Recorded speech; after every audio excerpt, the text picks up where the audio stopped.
finally school छुट्टी को नहीं एवं एक बड़ अपडेट आसीगला आम मुख्यमंत्री मोहन माझी घोषणा कर जन तेज सब जिला मान स्कूल छुट्टी हुए कि जिला मान छुट्टी होती कि जिला मान सकाल स्कूल तो ये देखो INPR डिपार्टमेंट ओडिशा तरफ ट्वीट कर सूचना जारी होती जहाँकि information and public relation department government of Odisha देखो स्कूल खोलिबा निष्पत्ति संबंधित सूचना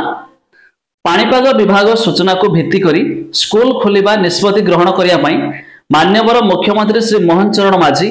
राज्यर समस्त जिलापाल मान निर्देश देते तेज यह निर्देश अनुजाई जिलापाल माने निज निज जिलार पाणीपाग स्थिति को नहीं सरकारी बेसरकारी और अनुदान प्राप्त विद्यालय गुड़िकर प्रथम रु द्वादश श्रेणी पर्यंत छुट्टी घोषणा करेंगे और समय निर्घंट करेंगे तेज यह निर्देशनामा आगामी 20/6/2024 पर्यंत बलवत्तर माने सब जिला मान निज निज जिला मान जिलापाल मान निष्पत्ति नापी घोषणा करदे तेज आम बालेश्वर 24 तारीख पर्यंत छुट्टी हो सारा बाकी रहा खोर्धा जिले में सका 6:30 रु 10:30 पर्यंत स्कूल खोला तेज सेमती अलग अलग जिला मानक अलग अलग निष्पत्ति किंतु केउठी छुट्टी होछि तो केउठी मध्य